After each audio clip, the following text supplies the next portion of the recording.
Daniel 11. La última vez habíamos llegado hasta el versículo 40.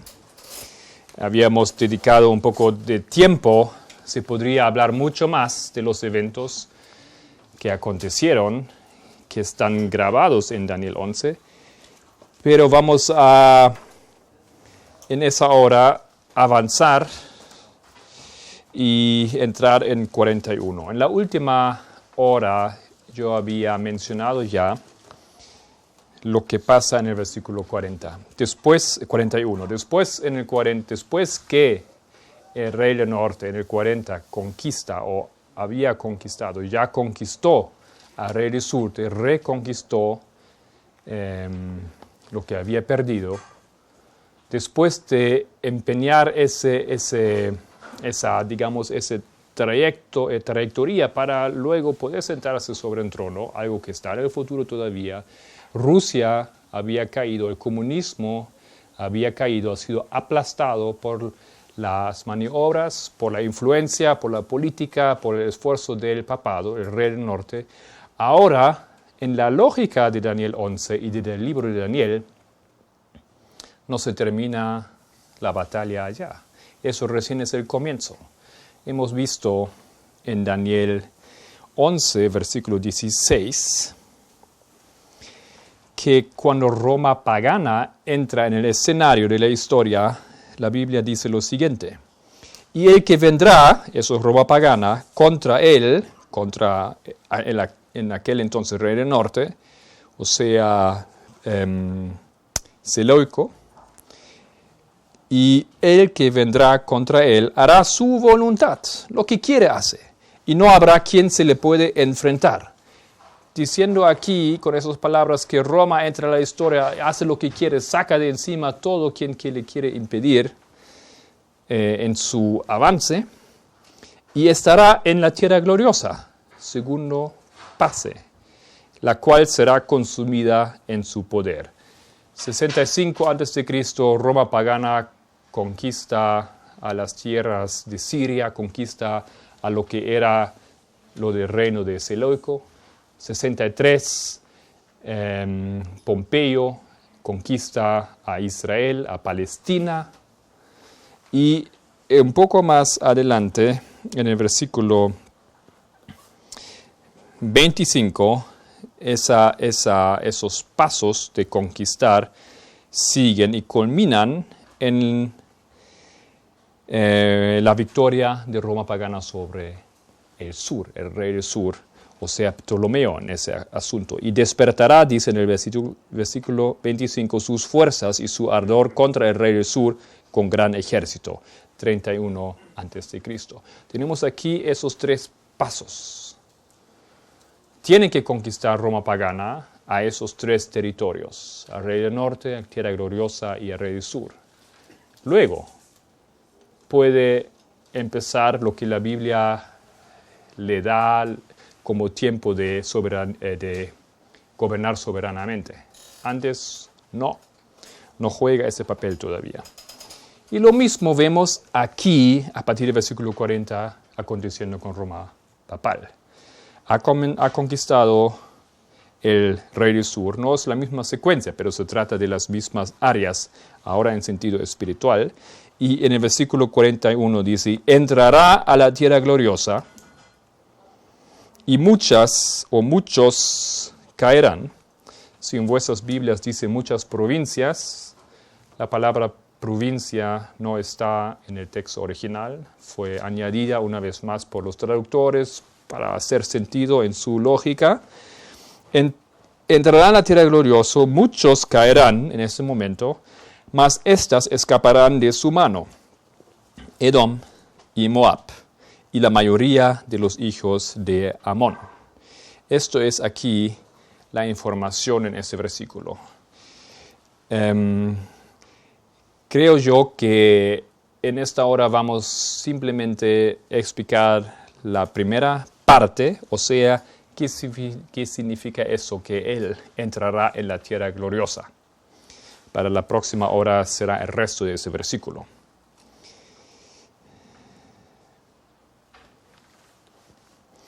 Entonces, la tierra gloriosa. Ese mismo término que encontramos en el versículo 16, ya habíamos dicho esto. ¿Qué es la tierra gloriosa? Cuando nosotros vamos a abrir algunos pasajes bíblicos, si ustedes desean así, Deuteronomio 3, 5, cuando se nos presenta la tierra gloriosa en la Biblia, ella nos presenta ese asunto que Dios promete a su pueblo una tierra gloriosa, una tierra deseable, una tierra buena. Ella hace mención muchas veces de esa promesa. Tal vez una de las promesas más mencionadas en el Antiguo Testamento. Dios repite y repite varias veces y lidera al pueblo en 2 ocasiones a la tierra gloriosa, ¿no es cierto? Primero de Egipto a Canaán y después de Babilonia a Canaán. Son esos 2 momentos cuando Dios saca a su pueblo de ciertas circunstancias y les lleva a la tierra gloriosa. En el versículo 25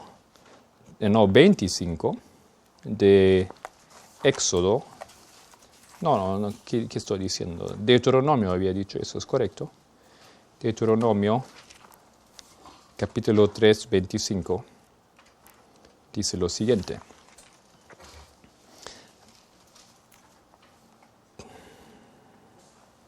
Pase yo, te ruego, y vea aquella tierra buena que está más allá del Jordán, aquel buen monte y el Líbano. Aquí está hablando Moisés, que llega a las orillas, digamos, de esa tierra, que la puede ver, pero no puede entrar. Pero Jehová se había enojado contra mí a causa de vosotros, por la cual no me escuchó. Y me dijo Jehová, basta, no me hables más de este asunto. Esa tierra fue la meta de todo ese viaje del pueblo. Conocemos la historia. Muy bien, ¿no? Esa historia conocemos. Pero aquí tal vez lo que no conocemos muy bien es el propósito.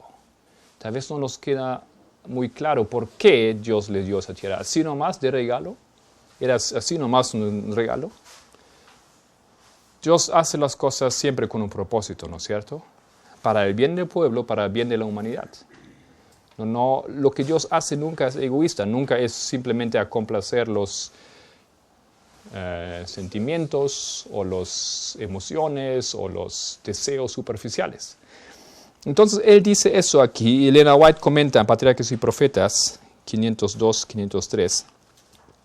El gran soberano de todas las naciones había declarado que Moisés no habría de introducir a la congregación de Israel en la buena tierra, y la súplica fervorosa del siervo de Dios no pudo conseguir que su sentencia se revocara.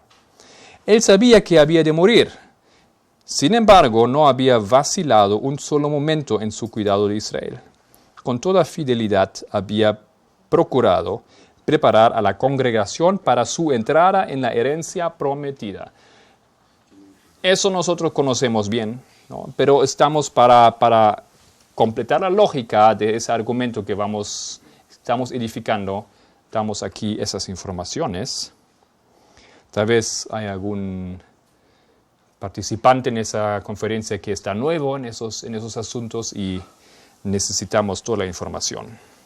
En el Comentario Bíblico Adventista, tomo 1, página 34, leemos: el gusto de ellos se había pervertido en Egipto.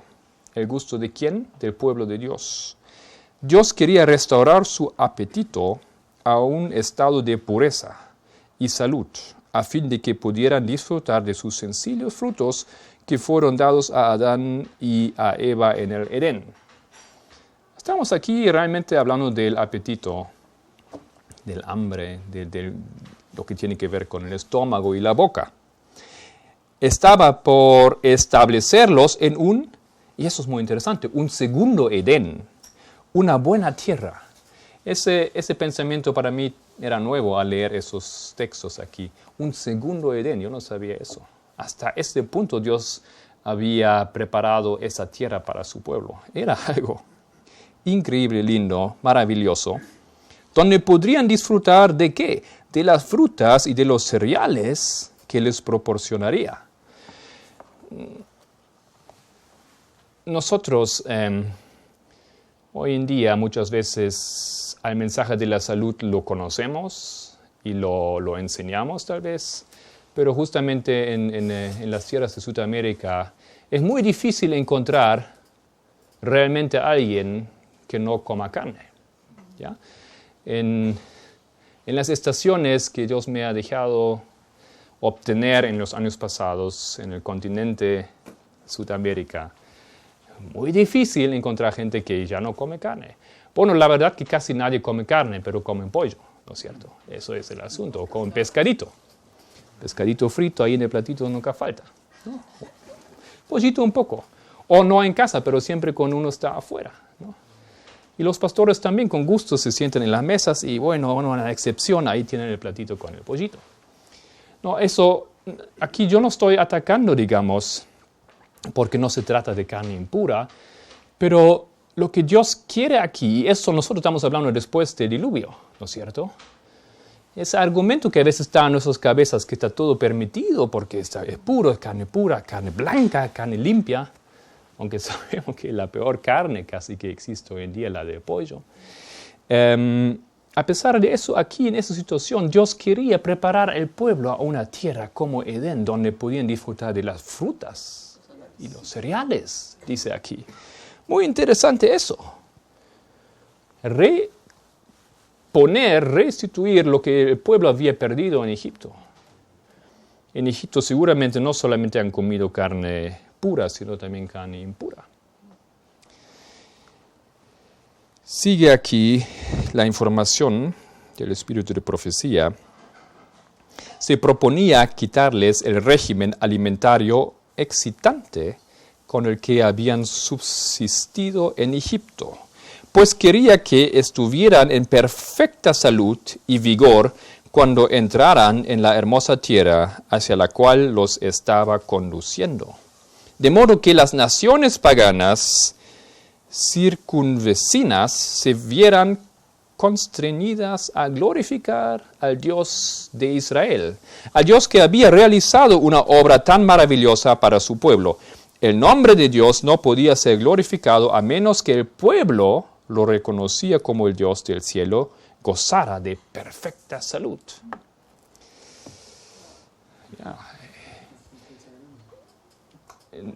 Nunca olvido ese relato, digamos, de un compañero en Alemania que había llegado bajo la convicción de la régimen alimenticio y él con fervor fue a la iglesia y es fácil retar a los hermanos. Ustedes no avanzan espiritualmente porque ustedes comen carne. Así fue su testimonio, ¿no? Lamentablemente, pocas horas después, al fin del sábado, otros hermanos le encontraron en el restaurante con un plato semejante al restaurante turco, con corderito, ¿no? Así cortado de eso, ¿cómo se llama? Esa carne que se da vuelta y se corta. No funciona nuestro mensaje si nosotros no lo reflejamos. ¿No? Si nosotros no vivimos lo que sabemos o deberíamos hacer, no funciona. El pueblo tenía que gozar de perfecta salud, tenía que mostrar eso, tenía que vivir eso, y eso no tenía simplemente un enfoque, un propósito personal o egoísta, sino era para bien de las naciones. Que a través de ello las naciones conocieran al Dios de Israel, a su bendición sobre y para con ese pueblo, esa información avanzada que ese pueblo ha recibido. Nuestro pueblo ha recibido la misma información. Pero hoy en día desconozco los movimientos en otros países, pero en Alemania la iglesia ya vendió su gran industria de alimentos sanos. Ha sido ¿cómo se dice? Los primeros en establecer eso, la producción de esos alimentos en Alemania, en Europa, una gran industria, pero hoy en día ya no pertenece a nosotros. Ya, eso ya no se entienden esas cosas. Ya, yo no entiendo por qué la iglesia toma esas decisiones. Decisiones económicas, dijeron, pero... ¿Y los trabajadores que ahí podían trabajar con otro sentido también para que muchos obtengan un trabajo en que tuvieran libre el sábado? ¿Qué pasa con ellos? 3 años ellos podían tener libre el sábado, pero para después no hubo más promesas. Se terminó. Nosotros tenemos el mismo regalo fue entregado a nosotros para nuestro bien y el bien de todas las naciones. Israel antiguo, con esa meta, eso fue uno de los puntos para que Dios les regaló la tierra gloriosa, para que entrasen ahí, para que puedan vivir en perfecta salud y resplandecer como verdadero pueblo del Señor. Sigue aquí otro texto. Vamos a destacar aquí unos puntos y después vamos a comparar eso con los testimonios bíblicos.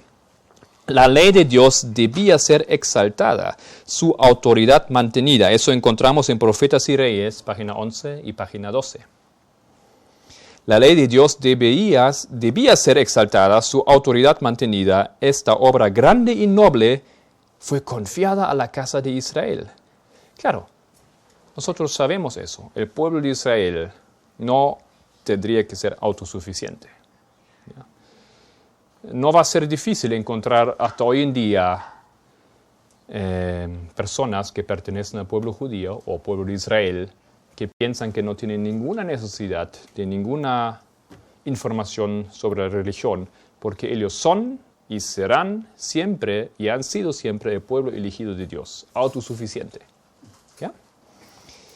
Pero esa obra aquí que Dios tenía preparada no fue confiada a la casa de Israel. Dios la separó del mundo para poder entregarle un cometido sagrado. La historia depositaria de su ley, la hizo depositaria de su ley y quiso conservar por su medio el conocimiento de sí mismo entre los hombres. Así debía brillar a la luz o la luz del cielo sobre un mundo envuelto en tinieblas y debía oírse una voz que suplicara a todos los pueblos que se apartasen de la idolatría para servir al Dios viviente. Tal vez uno se pregunta por qué estamos dando esos textos aquí, qué tiene que ver eso con Daniel 11:41. Ya se va a resolver dentro de pocos minutos qué tiene que ver esto con esa tierra gloriosa aquí en Daniel 11:41. Vemos aquí que Dios tiene un propósito para el pueblo. El pueblo tiene una tarea, tiene, digamos, una misión, exactamente. Tiene el privilegio, y ese privilegio tiene que ver con la tierra que Dios le quería dar. Él los rescató de su condición servil. Ya ahora hablando de su tiempo de servidumbre en Egipto, para poder llevarlos a una buena tierra, una tierra que había preparado en su providencia para que les sirviese de refugio, que los protegiese de sus enemigos. Quería atraerlos así y rodearlos con sus brazos eternos. Si el pueblo de Israel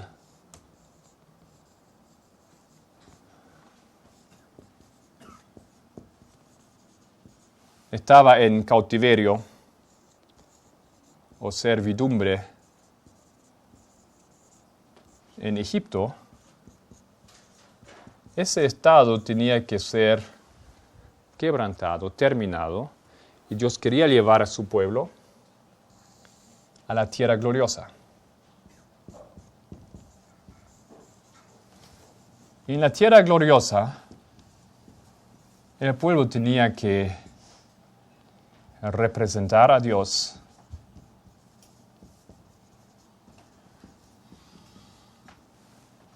a través de la salud, a través de la fe, de la enseñanza. Tenía una misión. Esas son las cosas que hemos leído hasta ahora. Y claro, era un refugio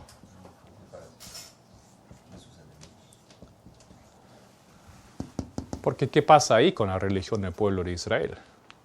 No lo podían vivir, ¿no es cierto? Tenían que trabajar los sábados. Bueno, ellos mismos se olvidaron de los sábados. Cuando vino Moisés y quiso introducir, guardar el sábado, Faraón les prohibió hacerlo.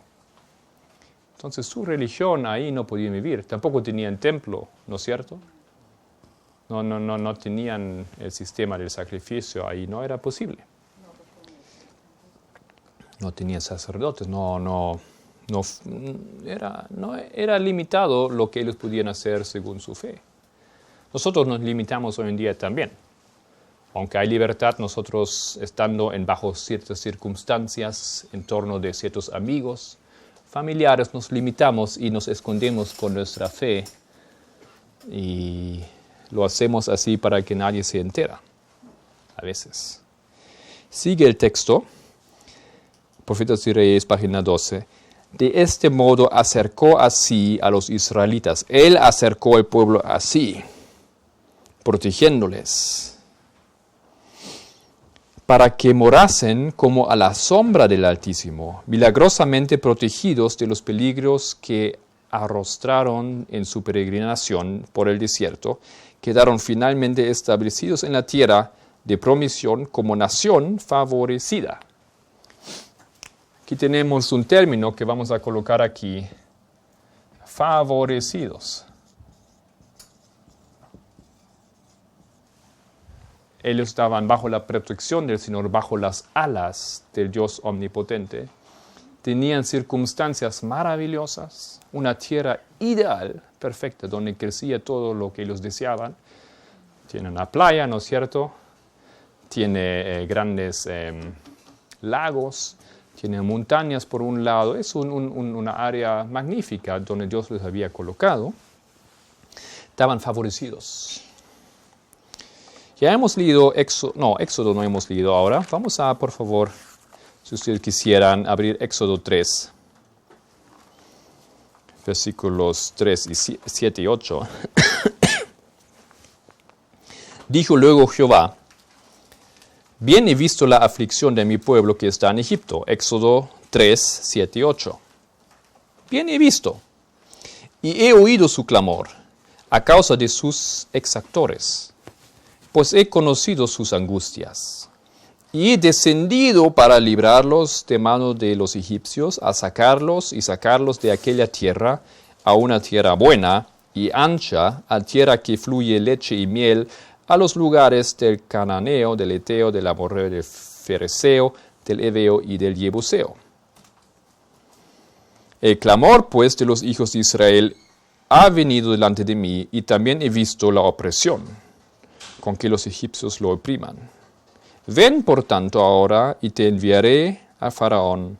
Y él da los comandos a Moisés aquí. ¿No? Dios conoce el estado, lo tiene que sacar de esas circunstancias. Próximo texto puede ser Salmo 106, que habla de justamente este asunto. Salmo 106, ahí empezando con el versículo 23.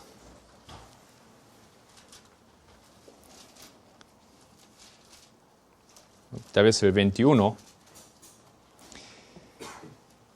Olvidaron a Dios de su salvación, que había hecho grandes grandezas en Egipto, maravillas en la tierra de Cam, cosas formidables sobre el Mar Rojo, y trató de destruirlos, de no haberse interpuesto Moisés, su escogido, delante de él, a fin de apartar su indignación para que no los destruyese. Pero aborrecieron la tierra deseable, no creyeron en la palabra. Nosotros aquí tenemos que añadir esa información en el versículo 24, Salmo 106, ellos aborrecen. A ver, doble R, ¿no?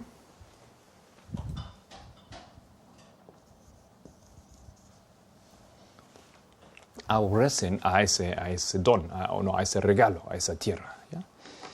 Cosas conocidas, sabemos todo esto, conocemos esa historia, pero lo dejamos aquí para entender qué significa la tierra gloriosa aquí en ese contexto. Que ya nosotros tenemos la mente puesta de esa manera que sabemos que tenemos que encontrar la respuesta espiritual. ¿Ya? No estamos buscando el país, el territorio de Israel de hoy. ¿Ya? El territorio de Israel es una nación entre muchas. Ya no es esa nación escogida de antes. A veces no tenemos bien claro ese concepto. Es un país que va a tener, Espíritu de Profecía dice que van a pasar cosas especiales ahí, que también Dios se recuerda de ese pueblo, pero es una nación que simplemente desechó su papel en la historia, desechó los planes que Dios había tenido con ellos y no es un país, digamos, que juega un papel específico en términos proféticos.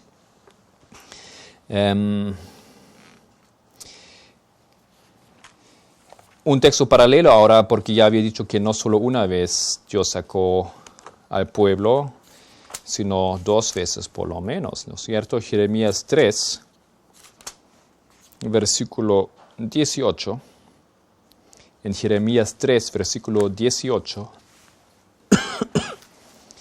encontramos aquí algunas palabras acerca de esa situación.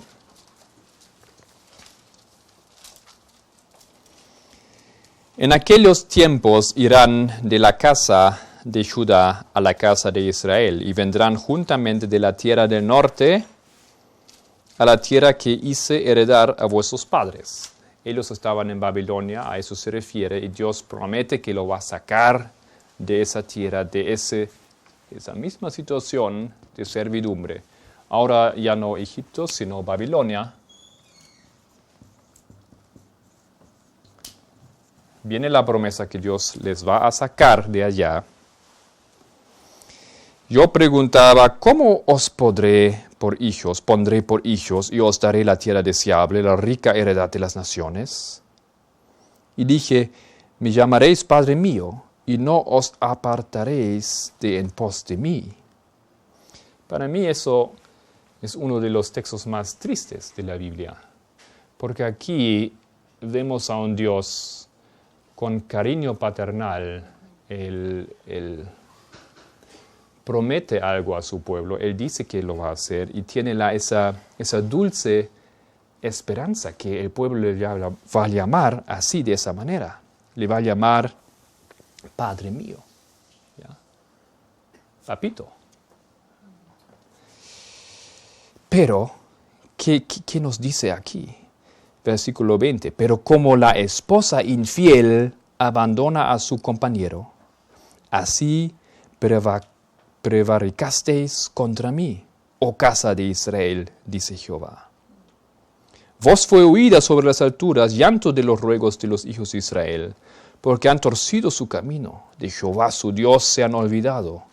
Convertíos, hijos rebeldes, y sanaré vuestras rebeliones. He aquí nosotros venimos a ti, porque tú eres Jehová nuestro Dios. Ese texto es, como Elena White dice, todos los textos, todos los profetas hablaron más para nuestro tiempo que para su tiempo. Tenemos que tener esto siempre y muy claro en nuestras mentes. Ese texto aquí, aunque se refiere a Israel, se refiere, por supuesto, más aún a nosotros. Ya nosotros cumplimos lamentablemente ese horrible papel de un hijo o de una esposa, como lo pone aquí, que se olvidó de su padre y ha sido infiel y le gusta esa vida, ¿no? Lo hace conscientemente y lo defiende y lo explica. Y tiene razón para hacerlo y usa la Biblia para defender su estilo de vida de una esposa infiel.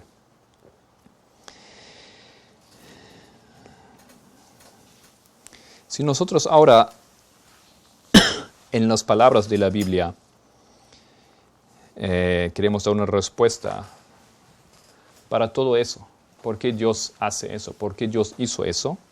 Tenemos algo muy claro en Salmo 105, los últimos versículos de Salmo 105.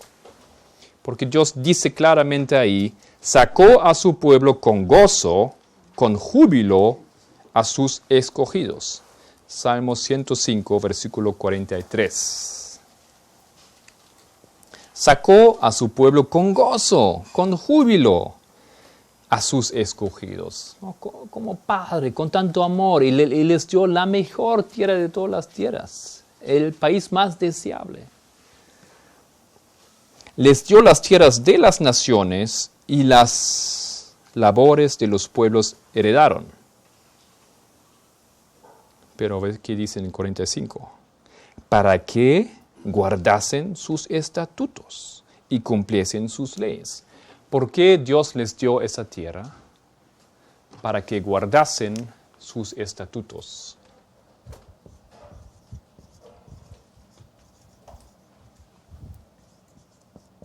Entonces la tierra tenía un propósito, ¿no es cierto? La libertad religiosa, podemos poner aquí también, era realmente lo que Dios quería darle al pueblo. En Egipto, en Babilonia era imposible. Necesitaban un lugar donde podían vivir según su fe. Por eso Dios le dio una tierra. Así lo dice Salmo 105. Para que guardasen sus estatutos y cumpliesen sus leyes.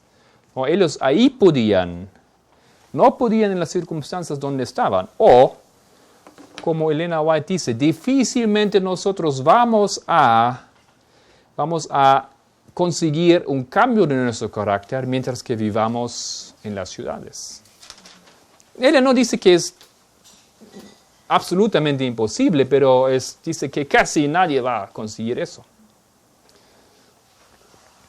Y nadie debería pensar que él pertenece tal vez a ese 1% que va a lograr eso.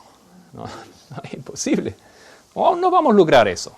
El pueblo no logró eso. Israel no logró eso. Necesitaba un lugar apartado donde podían realmente, según su fe, vivir. Interesante esa información. Otra información que ya habíamos mencionado, ¿por qué Dios les dio la tierra? Jeremías 2:7. Esos dos libros aquí nos aportan mucha información sobre la tierra gloriosa.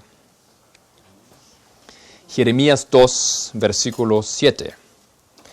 Leemos Jeremías 2, el 7º versículo. Y os introduje en tierra de abundancia, ¿para qué? ¿Por qué? Para que comiesen los pollitos y los buenos, ¿no? Venados y... No. Para que comiese su fruto y su bien. Pero entrasteis y contaminasteis mi tierra y hicisteis abominable mi heredad. Ya habíamos dicho, ya Elena White ya había dicho eso, que ellos tenían que vivir ahí sanamente. Un propósito también era vivir sanos ahí. Tiene que ver con la salud, ponemos eso. Meramente la salud física, que por supuesto influye en nuestra salud mental, espiritual. La Biblia aquí lo dice. Tiene esos propósitos. Dios tenía para su bien de su pueblo elegido esa tierra. Bien para sí mismo, bien para los otros. Ahora sí, con esa información aquí nosotros estamos y se termina el tiempo de Israel antiguo, ¿no es cierto? Se termina. Nosotros con la crucifixión de Cristo y después con el apedreamiento de Esteban, ¿no? El pueblo realmente sale de esas circunstancias como pueblo elegido y queda ahora esto en el aire. Vacante. ¿Quién se ocupa de eso? ¿Dónde está eso para el bien de las naciones? ¿Dios acaso lo dejó y lo olvidó y dice no funcionó, lo vamos a dejar? Entonces, ahora por eso nosotros necesitamos entender bien estos detalles para poder aplicarlo y buscar cómo será la aplicación espiritual de esto. Bueno, aquí no hay que olvidar que de Israel antiguo, en la servidumbre en Egipto, ellos llegaron a través de un tiempo cruzando el desierto a la tierra gloriosa.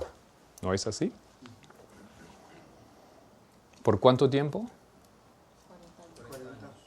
40 años atravesando ese desierto para llegar a esa tierra. Eso era su propia culpa. Su rebelión les llevó a este extremo. Tienen que cruzar ese desierto, tienen que pasar hasta poder llegar ahí. Tenemos eso en mente o tenemos eso anotado ahí. Si volvemos a Daniel, un detalle quiero adicionar al versículo 16 que ya habíamos leído. Dice, y él que vendrá contra él hará su voluntad y no habrá quien se le pueda enfrentar y estará en la tierra gloriosa. Roma pagana estará en la tierra gloriosa, 63 se cumplió eso, la cual será consumida en su poder o, en otra traducción, consumida por su mano. Aquí la palabra también se traduce como mano. En inglés, en la King James, ustedes verán que ahí dice mano. Por su mano será consumida. Eso es interesante, porque en el 41, que otra vez es la misma situación, donde el rey del norte entra en la tierra gloriosa, dice también, entrará a la tierra gloriosa y muchos caerán, mas esas escaparán de su mano. Aquí hay la mano de alguien en el juego, la mano que está agarrando a todo, digamos. Está subyugando esa mano, eso es el símbolo de esa mano. Y todos los están bajo su mano. No, eso es lo que hizo Roma pagana.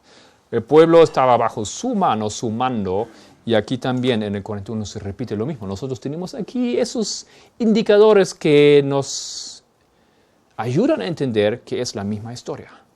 Esa repetición de los eventos. Es eso a que Elena White se refiere cuando se dice que esa historia se repetirá y que tenemos que entenderla. Interesante, eso nos ayuda. En Señales de los Tiempos, 12 de junio 1893, Elena White dice, y ella cita ahora el texto que nosotros también hemos leído, Jeremías 3, 18, 19.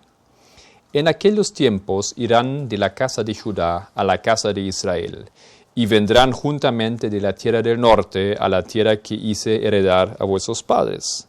Yo preguntaba, ¿cómo os pondré por hijos y os daré la tierra deseable, la rica heredad de las naciones? Y dije, me llamaréis Padre mío y no os apartaréis en pos de mí.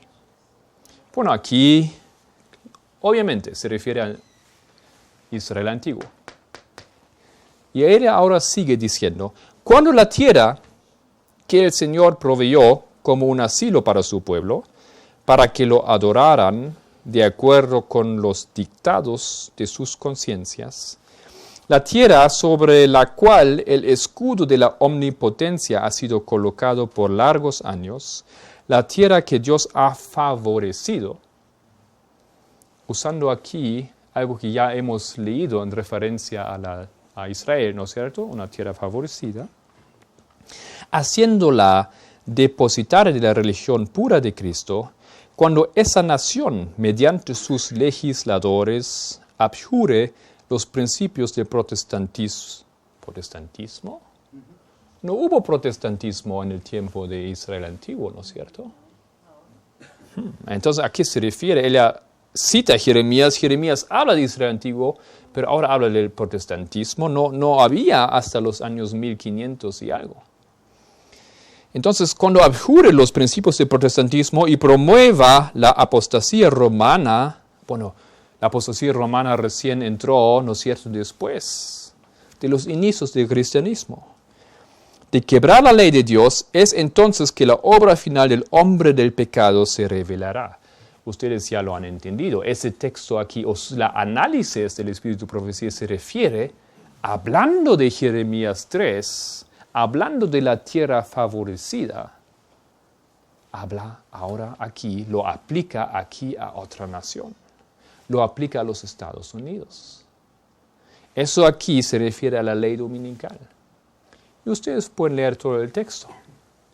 No hay duda en eso. ¿Qué hace el Espíritu de Profecía? Israel antiguo tiene un un cumplimiento en Israel moderno. Y las dos naciones, los dos pueblos, tienen una tierra favorecida. Ahí es Canaán. Aquí se habla con esos términos de los Estados Unidos. Pero vamos a ver si eso realmente es así. ¿La cita era el 12 de junio de qué? 1893. Signs of the Times, 12 de junio 1893. Ahora Maranatá, página 191. En el libro Maranatá, página 191. El Señor ha favorecido a los Estados Unidos más que a cualquier otra nación. Aunque los Estados Unidos hoy en día se encuentran en un estado, digamos que ya no es a la altura de como era antes en comparación con los otros países, por la caída, por la decaída, por la falta de la moral, por muchas cosas, por la oposición a la verdadera fe. Y para uno que llega de Europa a veces hay unas experiencias sorprendentes en los aeropuertos. Casi nunca llegan las maletas. Una vez yo llegué y todo el sistema de la computación en todos los aeropuertos de Estados Unidos había fallado. Esas cosas yo no esperaba de los Estados Unidos, pero a pesar de esos detalles, de esas cosas, Estados Unidos son todavía la máxima potencia, no solamente militar, sino también económica. Es un país que por lejos está adelante de varios otros países en sus logros, en la ciencia. Creo que aquí se sacan la mayoría de los patentes, innovación, ¿no? No tenemos problema de reconocer aún hoy en día, a pesar del surgimiento de países muy potentes, con mucho futuro, como China, como India, como Brasil. A pesar de ello, Estados Unidos todavía ocupa ese lugar, que es el país más favorecido, el país más fuerte, más potente, más avanzado. El Señor ha favorecido a los Estados Unidos más que a cualquier otra nación. En ella proveyó refugio para su pueblo a fin de que éste pudiera rendirle culto conforme a los dictados de su conciencia. Ajá, entonces aquí ya podemos empezar a decir, bueno, esto aquí se refiere a Israel antiguo, pero a los Estados Unidos también. Esto también. Miren lo que dice ahí. Refugio, eso también. ¿No? Ya tenemos algunas cosas. Refugio tiene que ver. No, vamos a añadir aquí los puntos. Interesante, ella aplica los mismos puntos de Israel antiguo, de esa tierra gloriosa, a los Estados Unidos. Seguimos un poco aquí ese texto. Esa nación, el cristianismo, ha prosperado conservando su pureza. En ella se ha enseñado sin restricción la doctrina del don de la vida vivificada por el poder de un único mediador entre Dios y el hombre. Era propósito divino que en esa nación siempre hubiera libertad para que las gentes pudieran adorarlo de acuerdo con los imperativos de su conciencia. Otra cosa. Libertad religiosa. Uno de los baluartes aquí de esa nación. Saltamos a otro texto. Señales de los tiempos. Otra vez, del mismo que habíamos leído antes, 12 de junio, 1893. Otra parte aquí vamos a... No. Solamente repito algunos detalles, ¿no? Cuando a la tierra, los Estados Unidos, el Señor proveyó como un asilo para su pueblo. ¿Ya? Es un asilo, es donde se puede refugiar, se puede asilar, puede vivir en libertad religiosa, puede guardar sus estatutos, ¿no? Ahí se puede, tiene libertad de hacerlo. Y la tierra que Dios ha favorecido, haciéndola depositaria de la religión pura. Entonces, eso tiene aquí que ver con esos dos puntos. Aquí se depositó la religión pura. Aquí se depositó la información a un pueblo que representa a Dios, que tiene una misión, obviamente, porque tiene la religión pura. Dios ha hecho con los Estados Unidos lo mismo que Él hizo con Canaán, con Israel antiguo.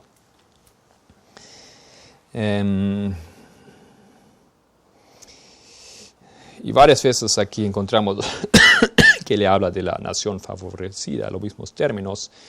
Comentario bíblico adventista, tomo 7, página 986. Estados Unidos es un país que ha estado bajo el escudo especial del Omnipotente, lo mismo como Israel antiguo.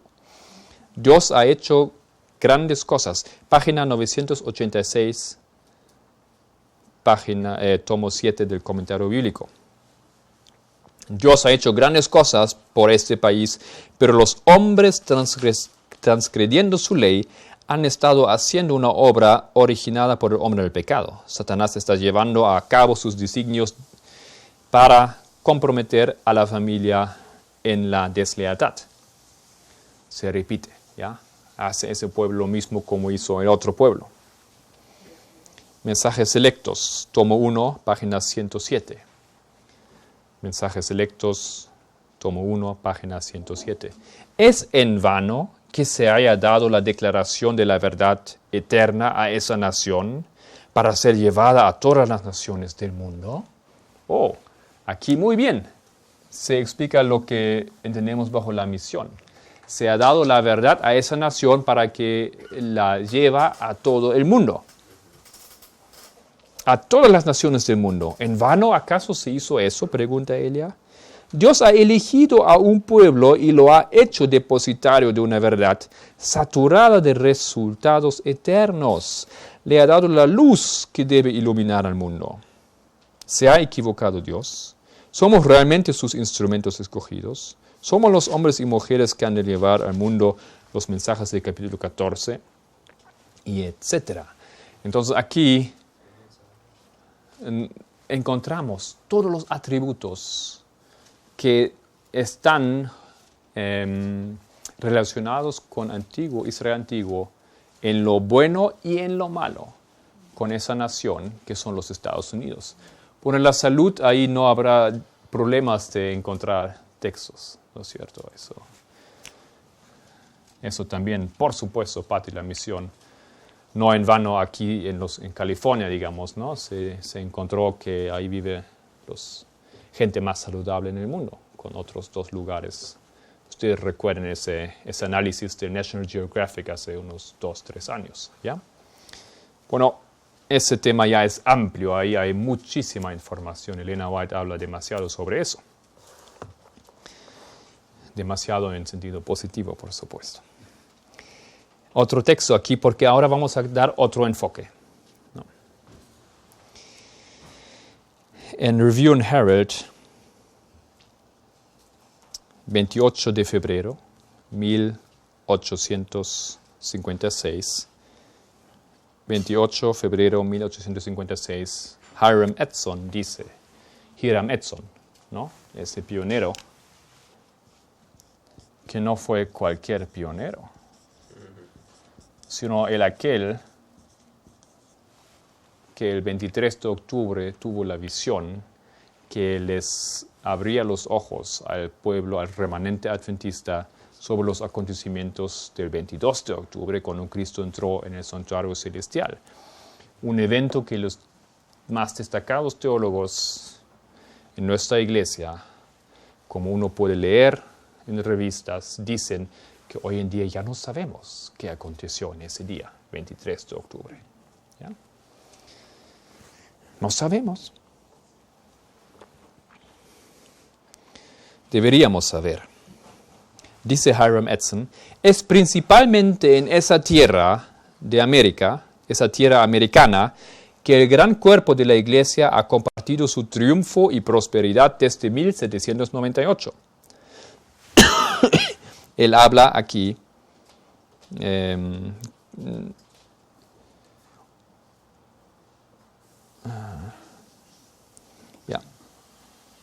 habla aquí obviamente de los Estados Unidos. Es aquí donde el desierto y el lugar solitario se han alegrado por ellos. Y el desierto ha recogido regocijado y ha florecido como la rosa. Es desde aquí que la alta voz de preparación, prepare el camino del Señor, ha sido dado principalmente. Desde esa tierra americana, el mensaje adventista ha resonado a cada nación, tribu, lengua y pueblo. Esta tierra y este pueblo son reconocidos por el nombre de Sion y Jerusalén. De Isaías 2, 1 al 3, 41, 9, Miqueas 4, 1 y 2, de que está escrito, de Sion saldrá la ley, y de Jerusalén la palabra de Jehová. Esto ahora está siendo literalmente cumplido en la proclamación del mensaje del tercer ángel. Apocalipsis 14, 9 al 12. Abogado por la perpetuidad y la obligación de los 10 preceptos morales de Dios, la constitución y el fundamento de su gobierno moral. De lo arriba es claro que este desierto, entonces saltamos un poco en su texto, que este desierto de preparación es la tierra gloriosa de Daniel 8:9. En Daniel 11, dice él, 41 a 45, se llama la tierra gloriosa y la montaña gloriosa y santa, o la tierra deseable, la tierra de gozo o adorno. Hiram Edson, uno de los pioneros más importantes, bendecido con tremenda luz, él analiza y dice en Daniel 11, 41, esa tierra, los Estados Unidos son llamados la tierra gloriosa. Eso es que nosotros estamos diciendo. Nosotros creemos, entendemos, analizamos que la tierra gloriosa en Daniel 11, 40 y en adelante, en términos ahora espirituales, ya no es Israel, Canaán antiguo, el país, sino son los Estados Unidos. La tierra gloriosa aquí son los Estados Unidos. Ellos representan a todos los detalles que Israel antiguo representó. Cuando Israel antiguo sale del desierto, entra en la tierra gloriosa. Cuando el pueblo de Dios, después de los 2000 o durante y después de los 2260 años, que la Biblia en Apocalipsis 12 lo simboliza como un tiempo en el desierto, sale, ¿a dónde sale? ¿A dónde escapa ese pueblo? Ese pueblo escapa a los Estados Unidos o a la tierra de Norteamérica. Eso es lo mismo. Dios hace con su pueblo, Israel moderno, la misma trayectoria como hizo con Israel antiguo. El pueblo tiene que salir de la esclavitud bajo el gobierno del papado, de los obispos, de las naciones católicas. Durante 1260 años, Dios saca a ese pueblo y le lleva ¿a dónde? Le lleva a los Estados Unidos de Norteamérica.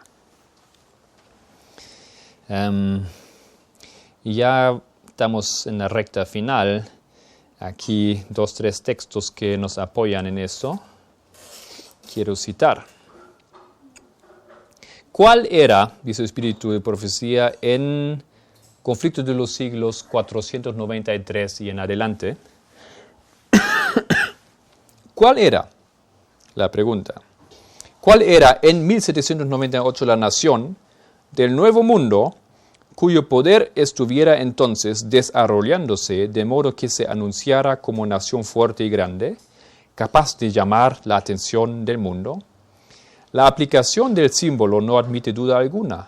Una nación, y solo una, responde a los datos y rasgos característicos de esa profecía. No hay duda de que se trata aquí de los Estados Unidos de Norteamérica. Una y otra vez el pensamiento y los términos del autor sagrado han sido empleados inconscientemente por los oradores y historiadores al describir el nacimiento y crecimiento de esa nación. Y ustedes pueden leer cómo Elia toma los textos de los autores, diferentes autores, y muestra cómo ellos usan las palabras de la Biblia para hablar del surgimiento de los Estados Unidos.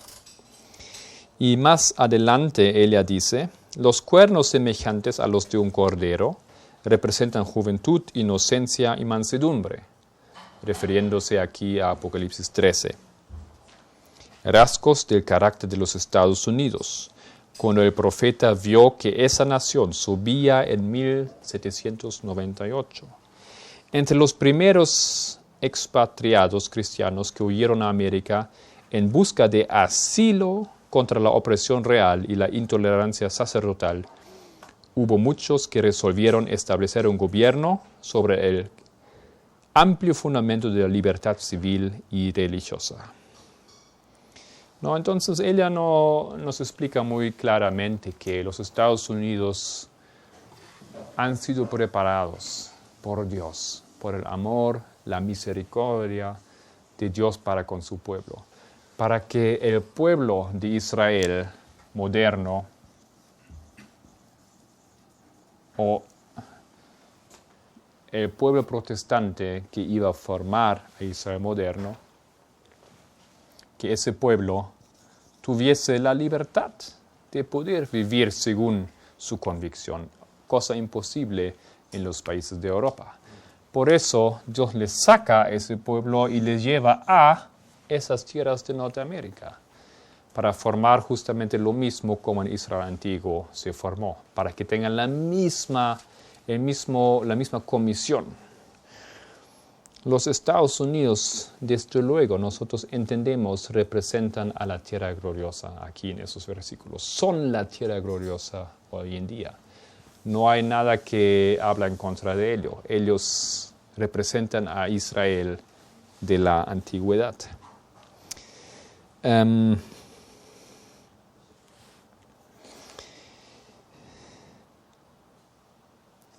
Mensajes selectos, tomo 3, página 442, ahora ya terminando, dice: los Estados Unidos, donde ha estado brillando sobre la gente la mayor luz del cielo, puede llegar a ser el lugar de mayor peligro y oscuridad. La mayor luz del cielo, la tierra más favorecida, igual como Israel antiguo. El pueblo de los Estados Unidos ha sido una nación muy favorecida, pero cuando esta restringe la libertad religiosa, renuncia al protestantismo y apoya al papado, habrá colmado la medida de su culpabilidad.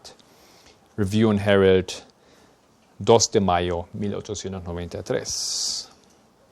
Entonces, lo que pasa aquí es que Elena de White no solamente dice que los Estados Unidos cumplen ese papel perfectamente de Israel antiguo en términos de pueblo y en términos de territorio, sino también ellos siguen a los mismos pasos corruptos de Israel antiguo. Y terminamos abriendo nuestras Biblias, si quisieran, en Apocalipsis 13, para ahí tener ese texto clave que nos introduce a esa sucesión de eventos. Tenemos la bestia del mar. Aquí en ese capítulo nosotros entendemos que eso es el papado. Y en el versículo 13 del 1 al 10, y tenemos en el versículo 11 ahora la siguiente información. Después vi otra bestia que subía de la tierra, y tenía 2 cuernos semejantes a los de un cordero, pero hablaba como dragón.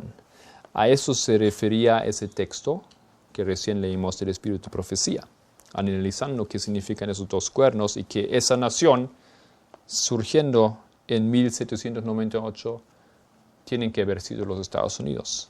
Y así es. Tenía 2 cuernos como un cordero, versículo 12, y ejerce toda la autoridad de la primera bestia en presencia de ella, y hace que la tierra y los moradores de ella adoren a la primera bestia, cuya herida mortal fue cerrada. Esto aquí es ahora la culminación en la historia de los Estados Unidos, la culminación en términos negativos. Ellos, a un momento de la historia, llegan a ese punto que ellos se convierten en el brazo derecho de esa bestia del mar, del papado. Y ellos lanzan o tienen que cambiar sus leyes para apoyar a esa bestia, para que ella se pueda sentar sobre el trono. Nosotros ahora, para concluir, entendemos y siempre como pueblo adventista hemos definido este evento como la ley dominical. A través de sacar una ley dominical apoyando el deseo y las metas políticas y religiosas del papado, los Estados Unidos, el primero de hacerlo entre todas las naciones, se convierte en un siervo completamente del papado. Y este es el momento aquí, en Daniel 11:41, cuando nosotros entendemos que el Papa entra en la tierra gloriosa. Recién en los comienzos de los Estados Unidos, ahí ya hubo sacerdote. El Papa mandó ya, el Pío VI, ya mandó su sacerdote a los Estados Unidos. Desde el comienzo de la historia de Estados Unidos, la Iglesia Católica está presente. ¿Ya? Eso todavía, pero no es que el Papa que la Iglesia tiene su pie, que no está entrando en esos términos proféticos de 41 en esa tierra. Está ahí, claro que está trabajando y claro que los papas empezaron a visitar esas naciones, claro que están estableciendo relaciones secretas y no secretas con esa nación. Pero en términos proféticos, la Biblia conoce ese momento como la ley dominical. En ese momento, este país se rinde y se entrega y cae y será el segundo país en la lista de los 3 que el Papa tenía que conquistar para sentarse sobre el trono. Eso entonces es el análisis de esos términos, la tierra gloriosa, los Estados Unidos. Si ustedes en sus Biblias quisieran marcar dónde uno se encuentra en la historia, podrían hacer un puntito después del versículo 40, en el poco espacio que hay en el versículo 40 y 41. ¿Ya? Nosotros estamos aquí, después del versículo 40, pero todavía no estamos en el 41. Ahí, en ese espacio, pueden hacer una estrellita, o un corazón, o lo que quieren. Ahí nosotros estamos. Esto es alucinante, eso es increíble. Nosotros podemos encontrar a nosotros mismos en ese libro. Como el momento histórico que vivimos es ese espacio que hay aquí. Estamos allá. Esto, queridos hermanos, es algo que diferencia a esa profecía de ese entendimiento que ya tenemos. Pero vamos a decir más sobre eso en las horas que vienen. Agradezco su paciencia y su atención y queremos agradecer al Señor por su bendición.